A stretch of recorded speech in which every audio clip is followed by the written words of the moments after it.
Migration Conversations is a podcast that invites persons to share their migration stories. Hosted by myself, Professor Jamie Liu, each episode is an in-depth conversation with people who have experienced the Canadian immigration system or other migration regimes up close. We talk to migrants, immigrants, lawyers, policymakers, advocates, and experts. We hope that these conversations shed light on the challenges migrants face through their own voices. Welcome to a two-part episode of Migration Conversations, where we talk to former migrant caregivers. In our two-part conversation, we talk to members of Migrante Ottawa, a cause-oriented organization that promotes the rights and welfare of Filipino migrants in Canada. The nonprofit volunteer-based organization is part of Migrante Canada, which is a national alliance of migrant advocacy organizations. Migrante Ottawa supports Filipino migrant workers and seeks to address the political, social, and economic conditions that lead to the abuse and exploitation of migrant workers. In part one, we will hear about Mary Jane's experience as a temporary foreign worker in an embassy and as a caregiver. In part two, we talk with Milanie about her experience as a caregiver of children and with a person with high medical needs. In part two, we also speak with Aimee, an advocate with Migrante Ottawa. As you listen to Mary Jane and Milanie's stories, think about how immigration law and the design of the temporary foreign worker program shaped their lived experiences in Canada. I want to let listeners know that what you may be hearing may be upsetting or disturbing, and to pause and take a break from this podcast if you need it.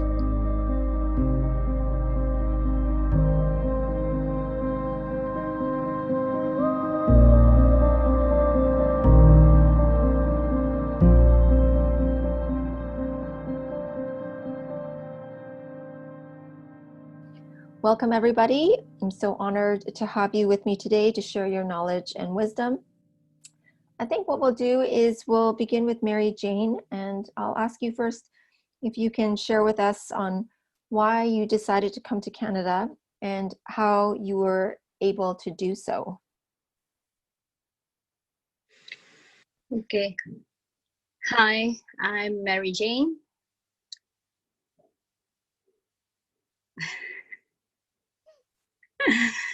Okay, I moved here in Canada because, yes, I have work in the Philippines, but it's not enough my earning to have my kids to go to school. And I live in a hardship, we're not rich.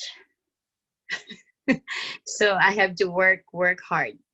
So I came here in Canada through my family friend. She referred me to work in the UAE, which is the United Arab Embassy.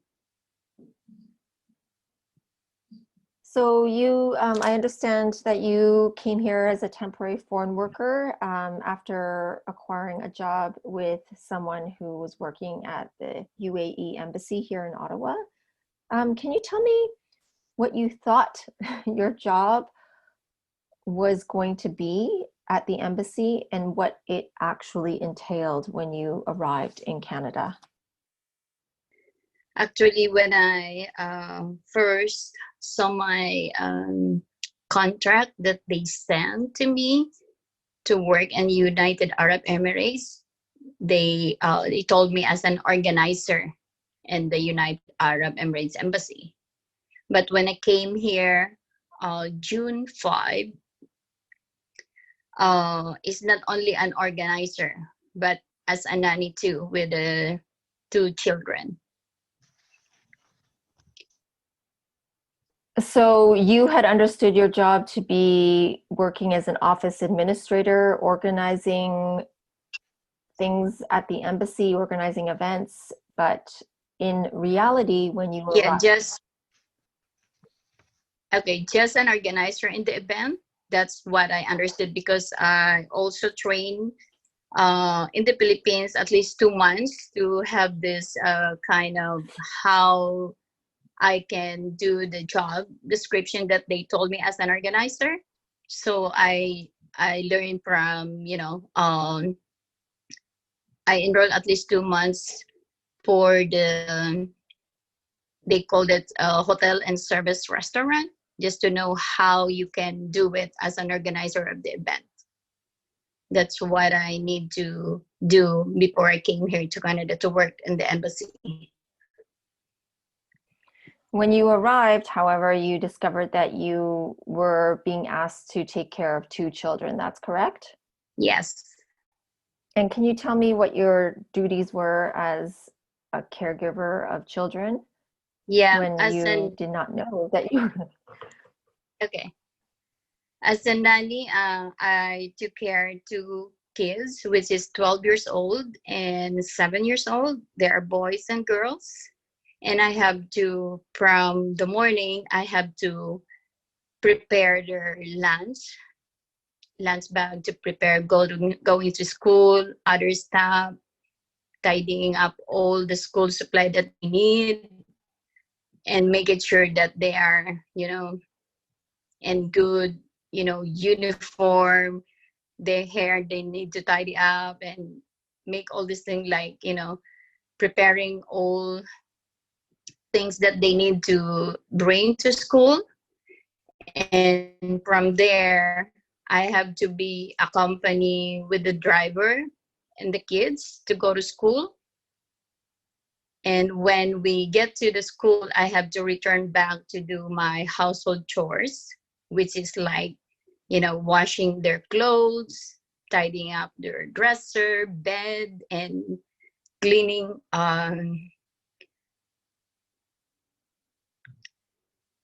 cleaning out the house with their mom in their house. Um, they are always yelling. I'm sorry, but I start to remember everything again. Oh, sorry. That's okay. I know it's really difficult to recall this difficult time in your life, and I'm really sorry that you had to endure this. It sounds like you had to do a lot of domestic chores that were not in your job description at all, and it sounded like you had to work 2 jobs essentially at the same time. Can you tell me what your working hours were like and how you were, you kind of allude to it, but how you were treated? Yeah, I started. I started to work 6 in the morning. And from 6 in the morning, that's what I did first thing in the morning, just to prepare the kids to go to school. After that, I have to go back to the house to do the household chores, cleaning, ironing, preparing their lunch again, because the mothers stay home. So we need to be, on time. Every time they ask me, you have to clean the washroom, all the corners of the embassy's house, you have to clean. That's my daily, routine every day, 6 a.m. And then I'll have to finish at 11 p.m.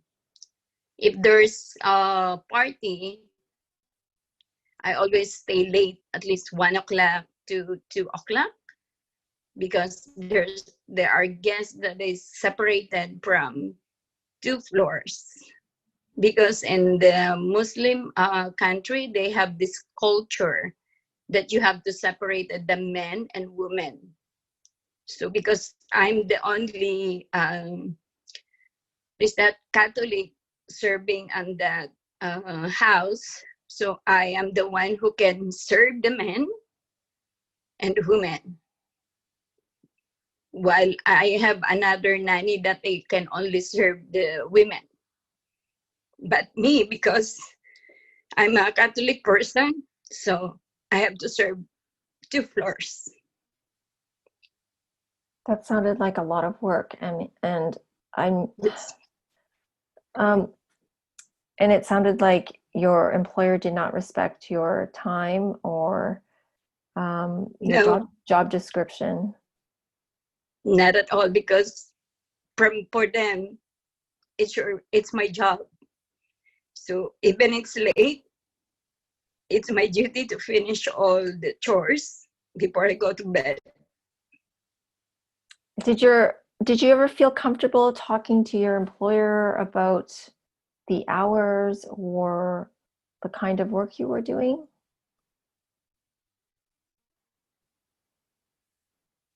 I never asked them to talk about the hours, but I always took to the chef cook, which is the basement, because they have this chef that always cook for the food.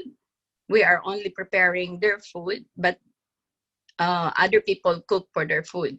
So I always talk to this man, which is, he always told me that working in the embassy, we cannot do anything, just to follow them.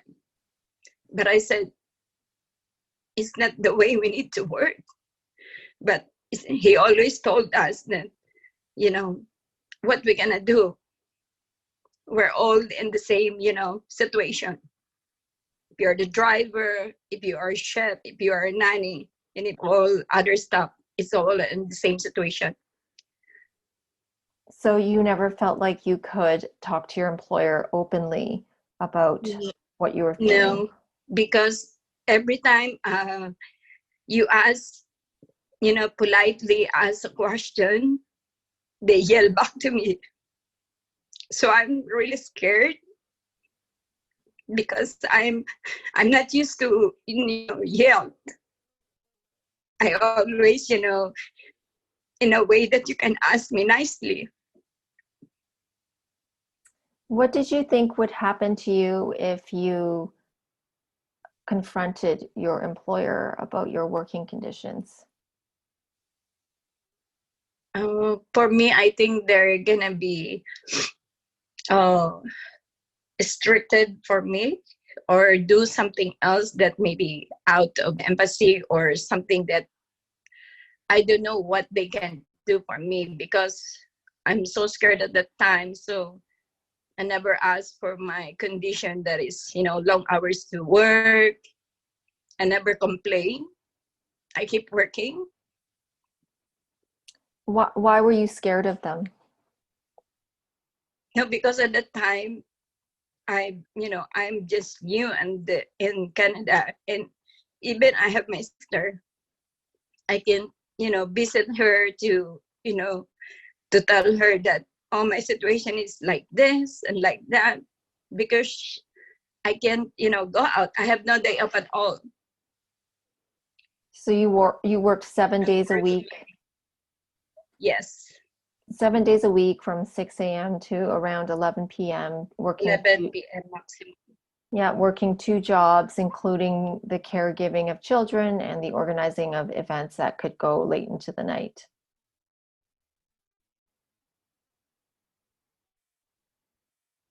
Yes.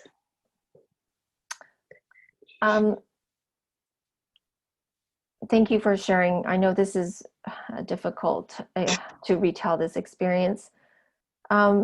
You had mentioned to me before that your employer also kept and withhold your passport, and that this also affected how you felt about your ability to do anything in Canada. Can you explain how this made you feel and why your employer did this? Yeah. As soon as I arrived June 5, late at night, when I arrived in their house, still standing near the door, my baggage is still nearby me, and the ambassador asked me to hand it over my passport. I was in shock.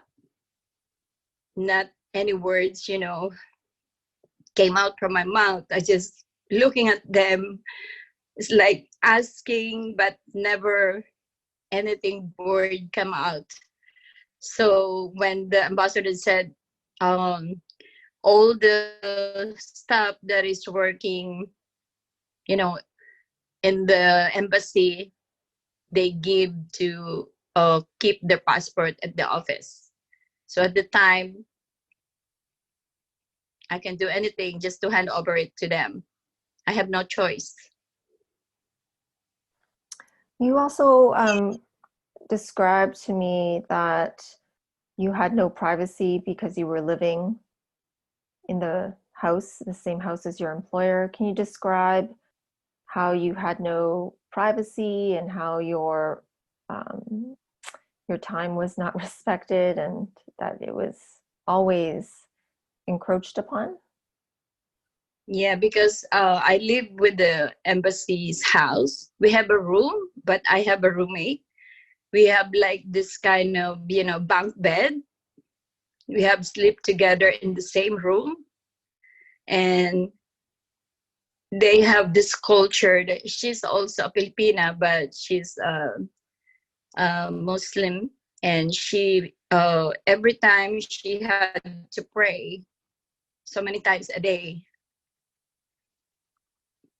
And sometimes if I want to, take relax and rest, I can't because sometimes she's there to pray and sometimes she doesn't want me to stay there watching her praying. So I have to leave the room. And sometimes when we have this kind of, at least 30 minutes break to sit in our place, which is our room, the kids are knocking the door, asking for something.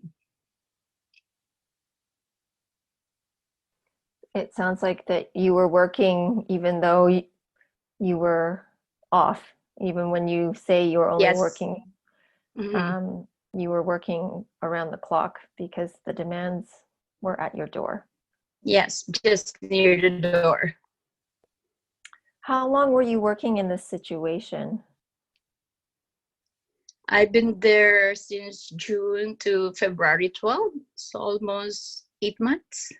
So 8 months you endured this. Can you tell me how you were able to escape this exploitative and abusive situation? Yeah, actually, I decided to escape because they want me to bring to Russia, which is the next assignment for the ambassador, because they are diplomat. So they're gonna assign for another assignment to Russia, but they even not ask me if I want to go or not. The ambassador just told me that I have to pack my things and will go soon. I can do anything because, my passport is not on my hands. They're holding my passport.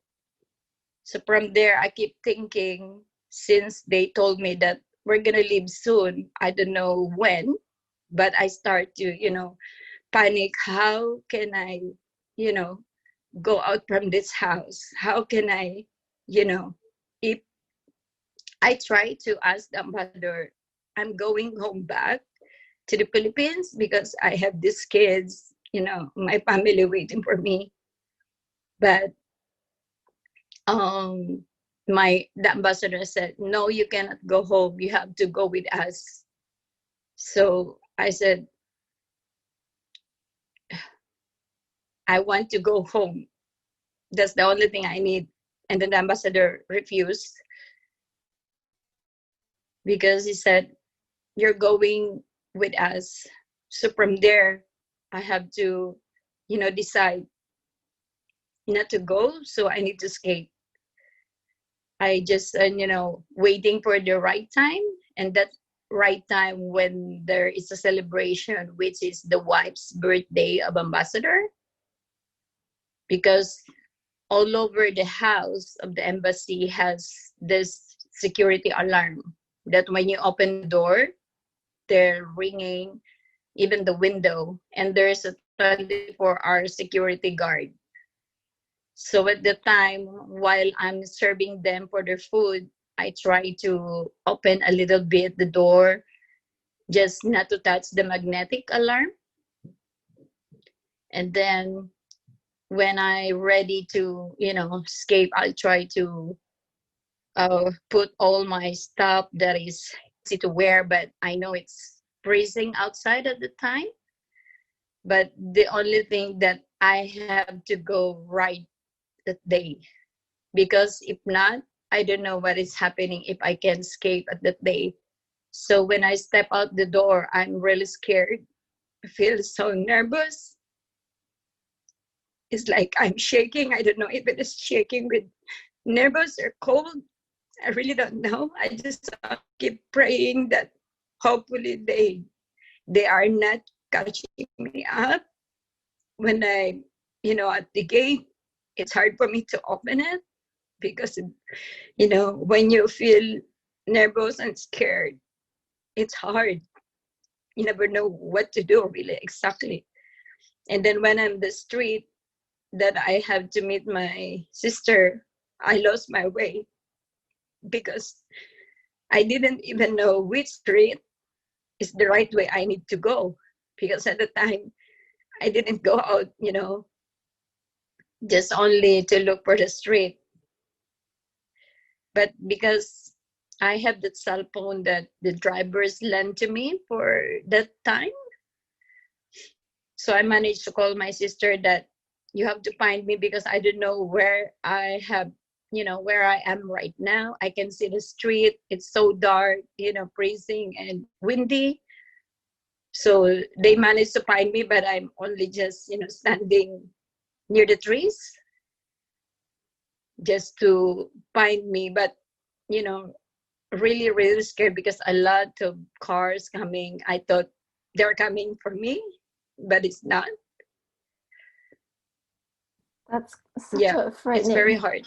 That sounds so frightening, and it just occurred to me that you sounded like you were escaping a prison. And, just everything you described, how you didn't know where you were, and how you were kept in the house, and how you had to time your escape so that nobody could detect you. That sounds horrifyingly frightening, and I'm astonished you had the courage to do that. So you're a very brave person for taking on that route to escape. You said your sister was in Ottawa and that she was able to help you. Was she here as well as a migrant worker and happened to be in Ottawa as well? Yes. Mm-hmm. Yes, she is. And so, she was instrumental to helping you move on from this terrible employer that you were working for? Actually, that's her friend. That's her friend. She didn't even tell my sister the situation inside the embassy. She just asked that somebody will take over because she's leaving right that day. So she wants somebody to be replacement. So my sister, she thinking that it is good, but she never, really think that there's something, happening inside. But her friend didn't tell her anything. So I wanted to ask, once you left your employment at the embassy, you somehow became connected to Migrante. And I wanted to know how you came to know of this organization, this support network for migrant workers, and what role they played in helping you.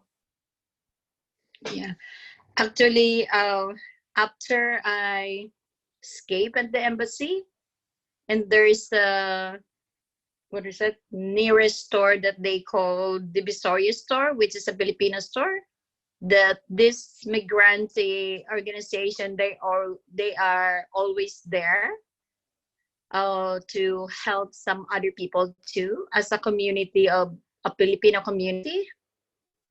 So at the time, my sister went there just to buy something, and so this organization and asked some help for me, because my sister, I told her that I need job because I have family back home. So Migrante Ottawa is the one who helped me to get the employer, because one of the members, she also referred me to her employer. At the time, they want to hire a nanny because there is an upcoming baby, which is the third baby. And this employer is also a lawyer, and she is willing to help me because Migrante also told my situation. But in spite of that situation, they're really willing to hire me. So I said, thank you. At least, in spite of my situation, you are still willing to hire me. And at the time, I escaped February 12th. By February 13th, I don't have any visa.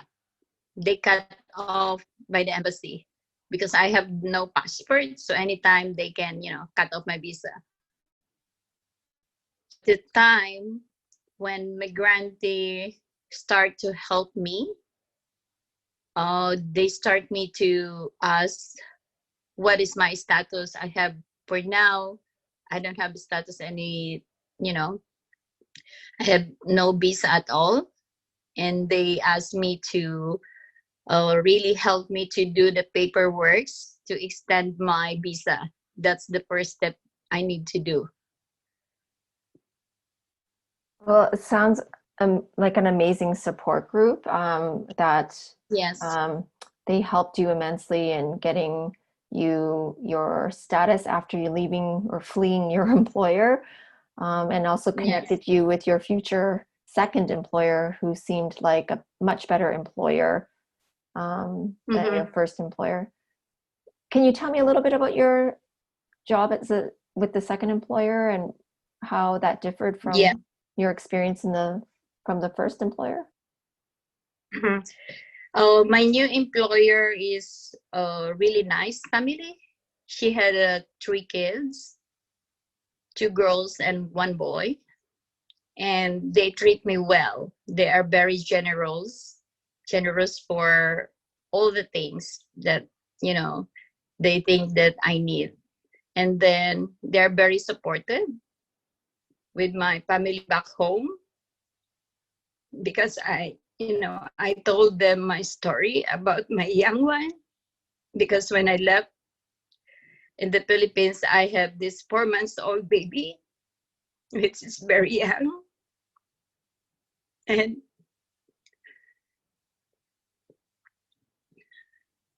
they said that, why I need to wait for 8 months if this, abusive, working for long hours is not really good. But I think I just, giving them chance to make their changes, or maybe because we don't know each other, so we need, time to know each other, but it's still not working. So yeah, I decided to escape and find the new employer, which is now I stay with them for almost 5 years.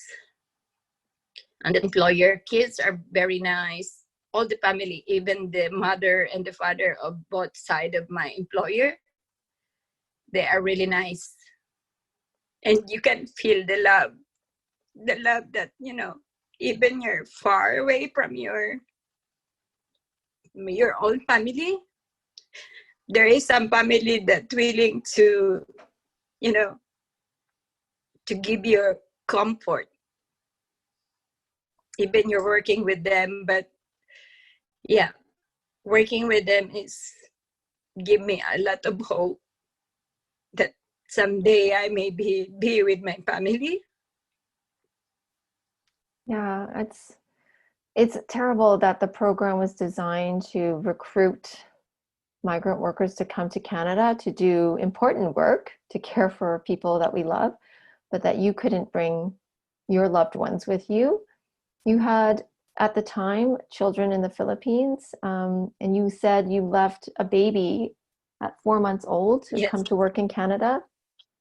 I think my son was born around the same time, and we have sons around the same age, and I just marvel at the strength that you have to do what was necessary for your family's survival. And I wonder if you can speak to that. Can you tell me what it was like to be separated for so long from your family when you left, and how long you were separated from your family?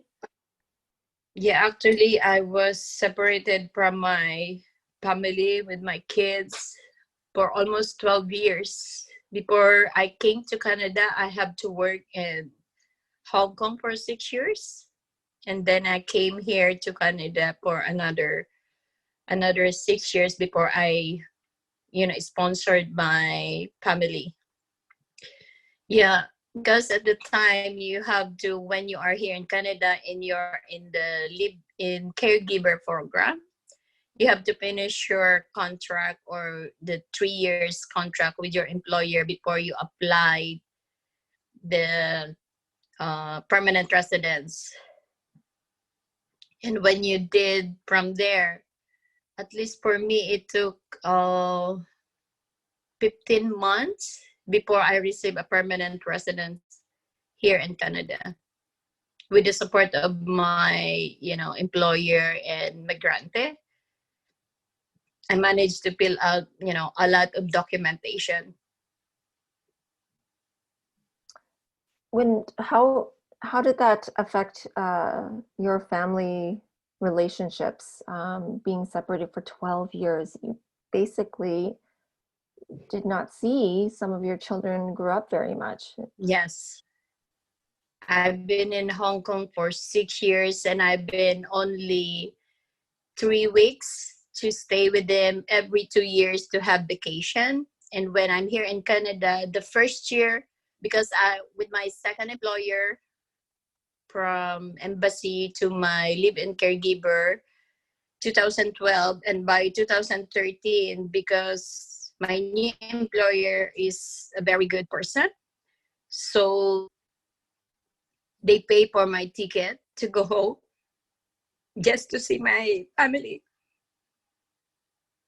But at the time, I stay at least a month, although it's not enough, but I still, need to go home to see what, the 4 months old baby, he's growing already when I came home. He's already 2 years old. When I came home, it's very hard because as a mother, you want to hug your baby. But at the time, he doesn't know me. He knows a mama like my, my mother or my mother-in-law. That's what, he knows. Although we talk or video call, Skype, but it's very different, when you're only on Skype or video call. Sometimes 2 years old, didn't understand why I have a lot of mama. My grandmother is mama, my another grandmother is mama, and me, when I arrived, it's another mama. So it's hard for the baby. It's hard for you too. I can see that. Yeah, it's hard. I cried when I came home, and I asked my mother why he never hugged me, and he just when I come to give hug, he cried and ran away. It must have been so hard for you. I'm so sorry. It's very hard. You were able to bring you have how many children, Mary Jane? I have 3 children, all boys. Mm-hmm. When I started to came here in Canada, they are already 12, 10, and that 4 months old. And you were able to sponsor them to come to Canada 12 years after you started working as a migrant worker? No, I started to sponsor them since 2000. If I, from here in Canada, 5 years. But if you count the time that you were in Hong Kong, you were away from your family for almost 12 years. So you were able 12 years. So you sponsored them with them. Yeah, and they're in Canada now? Yeah, they're here with me. Can you speak about the transition of bringing your family to Canada and getting to know each other again as a family and how difficult that was? It's very difficult because at the time when we see each other at the airport, they're hugging me, but it's really, you can feel that they really miss me. No, they can't, they're really not, attached with you because they grow with their father. I understand because I'm not there. for 12 years. So I just hold myself not to, I have to understand. And then at the time when I, start, I have to take off from my work as a nanny for almost 9 months just to cope up, or just to, it's like trying to bring it back, the pieces that I miss for 12 years. But it's very hard. It's like we're like a stranger. I know them that they are my kids, but growing without mother, it's very hard. Sometimes I have to understand their attitude, their emotions, feelings. How can I cope up of all of these things? And I always ask my husband why sometimes I don't know them. It's like I'm started to,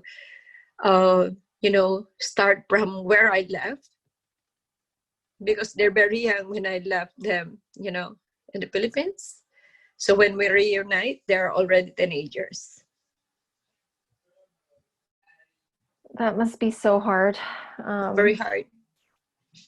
I wonder if you can tell me, now that you have gone through this entire lengthy process, I mean, if you count the time you spent in Hong Kong, but the time in Canada and the time it took to process your application for permanent residence and the time it took to sponsor everyone, all of these multiple steps, what do you wish the government would do to change things so that people would not have to go through what you went through? If they can, at the time, or at the time of the program, if we can, go or come here to Canada with our family. I know it's very hard to establish our own life here because it's a new country for us, the weather and everything. But if we have a job that uh, pays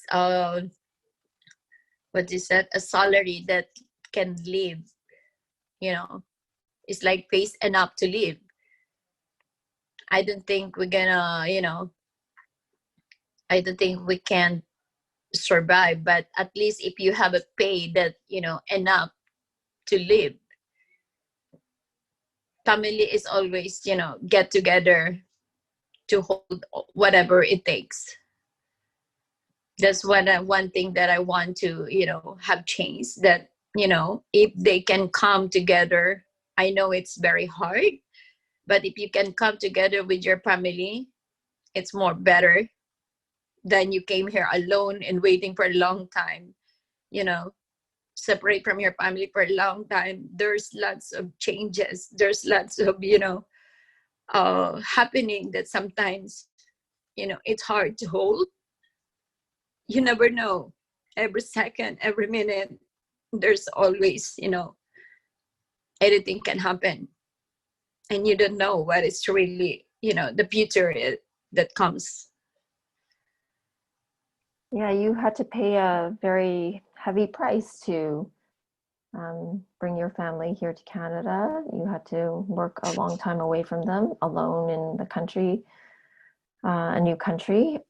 Do you have any other advice for the government about how migrant workers should be protected from their employers, given the abusive situation that you found yourself in when you first arrived in Canada? Yeah, for me, I think working in Canada, it's like you have to know really the rules and regulation that they may take before you came, because sometimes there is some rules that you think it's good, but when you came here, it's a very different. Although before I thought Canada is a kind of yeah, because my friend said, oh, it's good when you live in Canada, but they never tell that it's almost, same what is really left from the Philippines. Although there's some differences that you are here in Canada, but situation is like, you know, they're almost the same. Yeah, that's interesting that you're not prepared for the kinds of working conditions you are subject to in Canada. And it's almost misleading because Canada projects itself as a country that believes in human rights and fair treatment of people. But yet there's these pockets of experiences where people are still experiencing abuse and exploitation. Yeah, because somebody doesn't, didn't, have courage also to let them, let the government knows what is really happening inside, especially all the embassy, because I have lots of friends that is still in the embassy, that now is still in the embassy, that they cannot go out because of their situation. Yeah, that's really frightening. Yeah. Well, is there anything else you want to add or share about your migration story now that you are here in Canada and your family's here? Yeah, for me, I've been, maybe thank you for, for the support of Migrante, for my, employer, that they really support me to let my family come here. And, I also thanks for all the people that is still there to help each other. And the chance that I am happy that my family is here already, but long separation is not really good to, coop up everything that you miss. A year, so many years that you miss for the long separation. Yeah, I think that's all for now. Well, I want to thank you, Mary Jane, for sharing your story. I know it's extremely difficult to be so open, and you were so brave for expressing yourself, your emotions, your experience. And I know that it will help inform future policymakers, students who may be interested in working in the immigration field, and perhaps people who will be designing our immigration programs. So I hope this means that people will take your experience into consideration when they are designing the programs, when they're reviewing applications, and when they are confronted with a person who is experiencing trauma or abusive employer. So thank you so much. Thank you so much. Hope they will learn from my experience. A lot of things happening that nobody knows if nobody speaks. That's right. So it's super brave of you to share your story.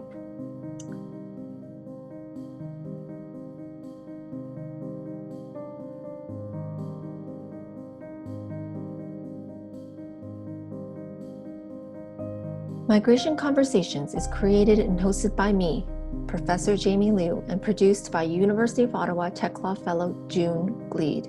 This podcast was made possible with the guidance and assistance of University of Ottawa Tech Law Fellow Ritesh Kotak, Carleton University graduate student Rachel McNally, as well as the generous support of Carleton University and the University of Ottawa shared online projects and initiatives.